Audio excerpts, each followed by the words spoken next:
Good morning friends, welcome to Sharekhan pre-market view. Indian markets after opening flattish and trading in positive zone in the first of the trade fell down very sharply after RBI in a surprise move increased the repo rate by 25 bips. However, market took some solace from the statement that if the retail inflation continues to remain low as guided by RBI policy, then the RBI governor does not anticipate any further rate hike. Hence, market recovered some of its losses. However, it ended marginally down by 23 points on Sensex and 10 points on Nifty.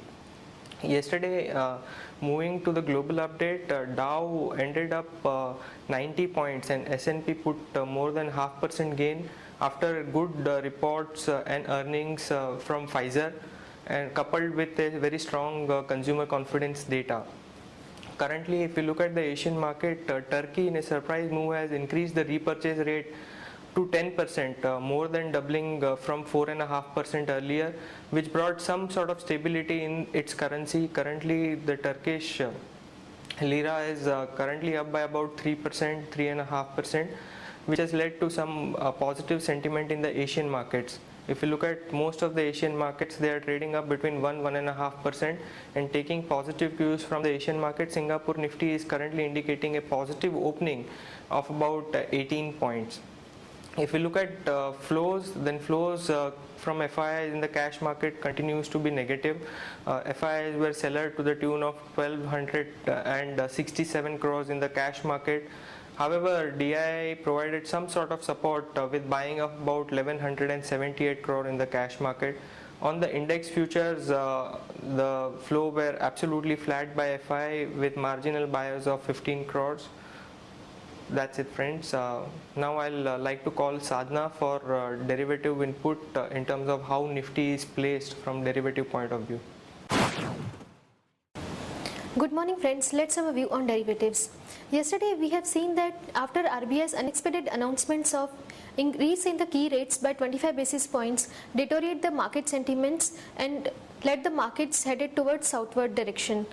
Post lunch we have seen that market showed resilience at lower levels and recovered and finally snapped the session with a marginal loss of 0.14%. In this period we have seen that for second day in a row long positions were accumulated by market participants as around 18.91 lakh shares were added in open interest and cost of carry also increased significantly by around 61%. On the PCR front we have seen that PCR has decreased 1 point from 88 to 0.87. We have seen that additions in the call option as well as put option. In the strike of 6100, 6200 call option has seen a good activity, and put option strike of 6000 and 6100 has seen a good activity in open interest front.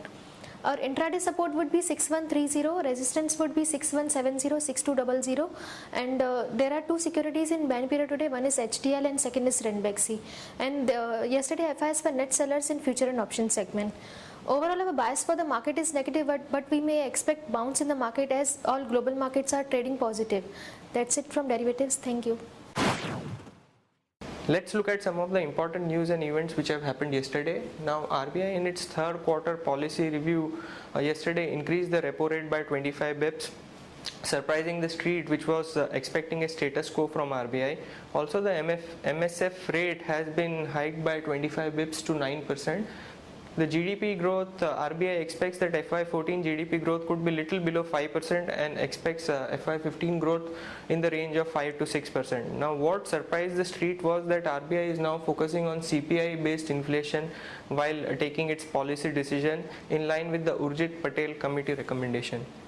If you look at the important results which are going to be announced today, Bharti Airtel is going to announce its results today. Estimate is for a PAT of about 1050 crores. Also, ICICI Bank is likely to announce its result. Estimate is about 24.8 billion rupees, and Titan Industry, where estimate is about 200 crores. Yesterday we had Maruti announcing its results. Results operationally were very good and beat the forecast estimates. The net profit was at 681 crore, which is 1.6% growth QOQ from 670 crore and about 501 crore a year ago. However, the stock price steeply corrected yesterday on the proposed contract manufacturing by its parent Suzuki Motor in Gujarat, which is likely to happen. Now the street was confused on this and the stock corrected very sharply. However, we believe that any impact from this proposed contract manufacturing facility would likely have an impact from FY17 onwards and is unlikely to have any financial performance impact in the interim period from 2014 to 16. So overall, this decline could be a good opportunity, and we maintain our buy recommendation on the stock. Moreover, in a development on Ranbaxy Lab, the global drug regulator, both UK and Australia, are now evaluating details of US FDA inspection on the Tonsa facility in Punjab. Recently, US FDA had given an import ban on this facility. So both the regulators are, both UK and Aussie are also concerned about it.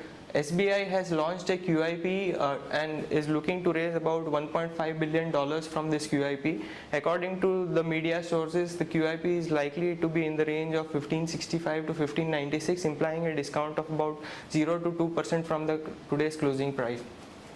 Also, Price Petroleum Corporation, the upstream arm of HPCL, has signed an agreement with Australian exploration firm AWE to acquire minority stake in the 2 gas field and a gas infrastructure facility for about 85 million Australian dollars. Now the first long idea for the day we have is Reliance Power.